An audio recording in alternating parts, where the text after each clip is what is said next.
this video, I'm going to show you how to plant a Methley plum tree so you can grow delicious fruit. The process of planting a Methley plum is the same as a Santa Rosa plum and other Japanese varieties. This also includes European and Italian plums, such as the sugar plum. The reason I chose the Methley plum variety versus others is that living in the Northeast, you need a tree that is heat tolerant. You need a tree that also does well in the winter. It's vigorous and disease resistant. To start, we're going to plant this tree like we do all of the trees. We have to dig a hole that's at least twice as big as a root ball. And we also have to prepare the soil. In this case, I'm using peat moss. It's going to be about a mixture 50-50 with the native soil.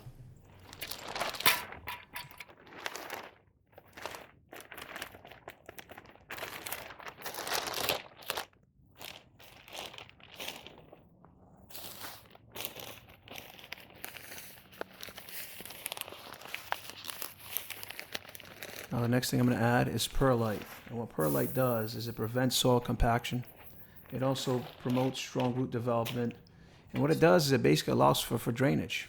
And what you want to do is mix this really well with the native soil and the peat moss.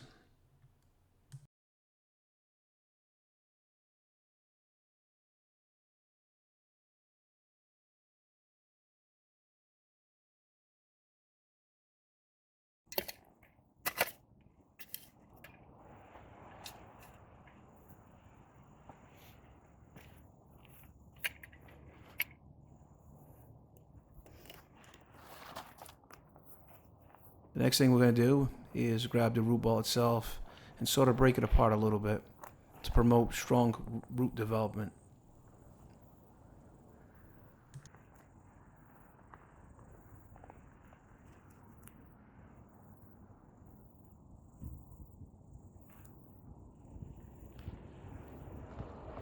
Again, you don't have to go crazy, but don't be afraid to get in there and break those roots apart.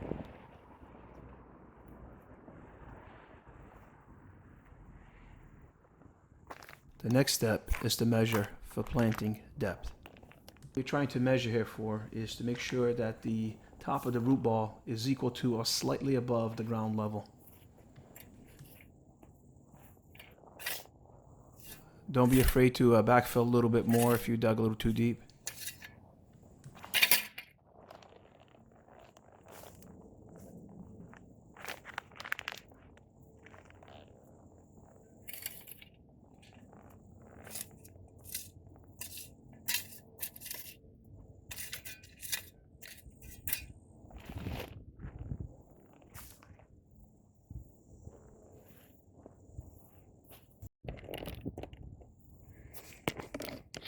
To give you a closer visual to what it should look like, the top of the root ball should be at or slightly above ground level.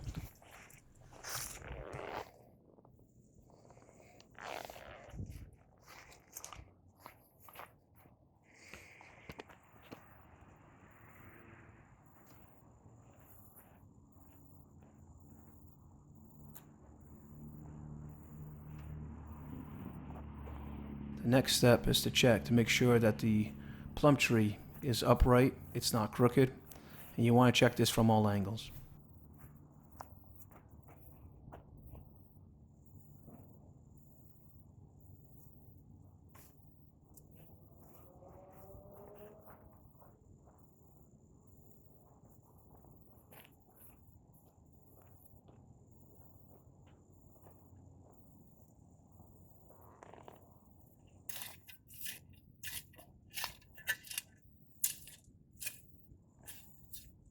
Once you're happy with position of the tree, you can start to backfill.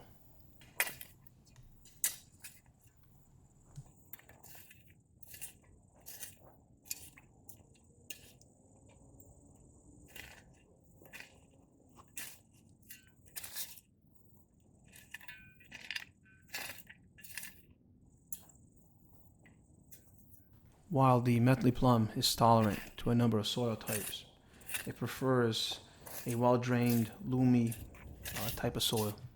It produces a fairly large or medium to large fruit that is purplish and reddish. It's sweet. great for fresh eating right off the tree. It's also perfect for jellies or jams.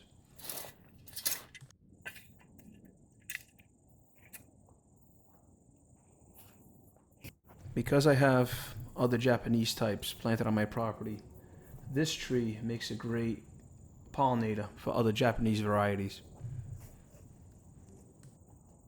Once you have backfilled, you want to, once again, double check the tree, make sure it's upright and not crooked.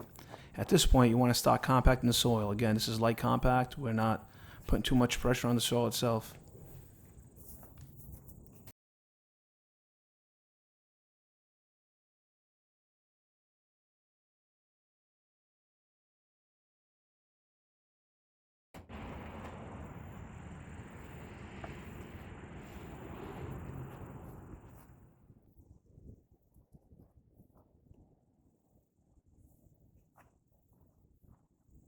Next step is to lightly rake the soil to get rid of any large rocks or twigs.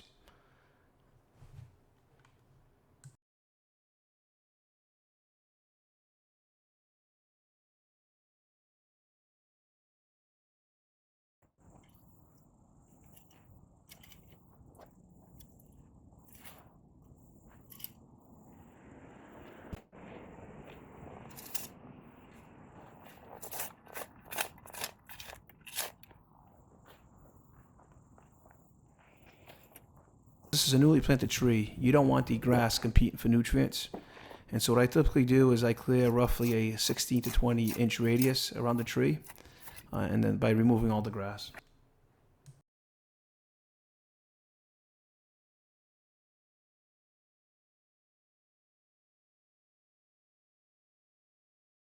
Now, one thing that I do all the time when I plant fruit trees is to build a well around the tree. Typically done using the soil from the hole that I dug up. What this well around the tree does, it allows the tree to collect and retain more of that rainfall.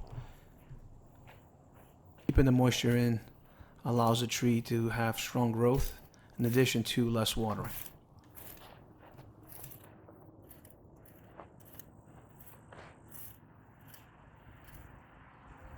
Again, the well doesn't have to be anything special, usually 16 to 20 inches diameter or more.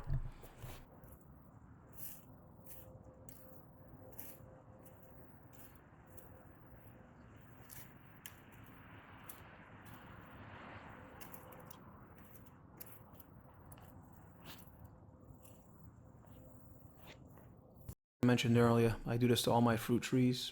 I do have a Santa Rosa, which this tree is a perfect match for. And what this does is ensures good fruit yields in the garden. This specific type of tree can grow anywhere from 10 to 20 feet in height. It's also essential that we select an area in our garden that receives full sunlight, in addition to providing this tree with the proper spacing needed. Again, that's about 10 to 20 feet.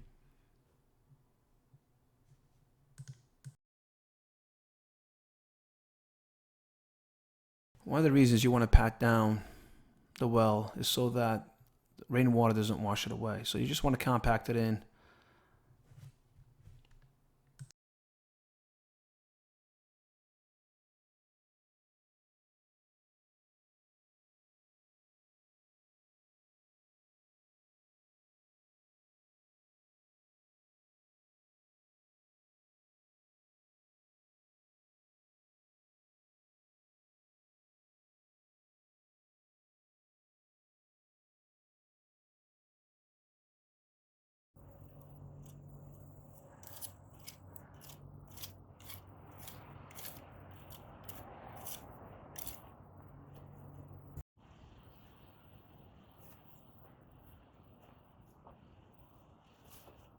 Now here I'm doing sort of last minute adjustments to the tree.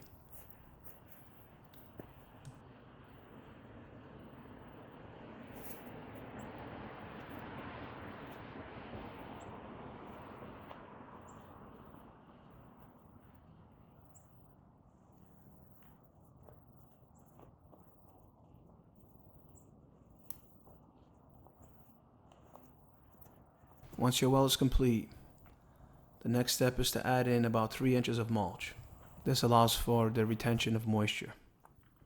What's great about the swell is that it allows the mulch to be spread with ease without any spilling over.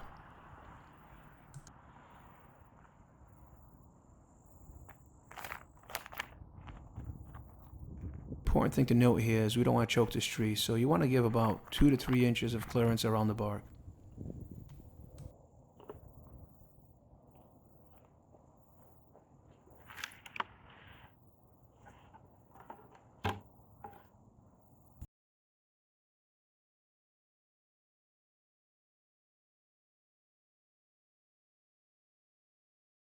Now your well should look something similar to this one. It's slightly above ground level. It's got about 2 to 3 inches of mulch, and you'll notice around the tree bark that it's got a little bit of clearance, about 2 to 3 inches clearance there. I've used this technique on a number of trees that I have, including Bing and Stella cherry trees, Santa Rosa plum trees, peach trees, and as well as fig trees. Finally, the last step is to water this newly planted tree. You want to go light and mist the bottom of it as not to wash away all the soil and the mulch.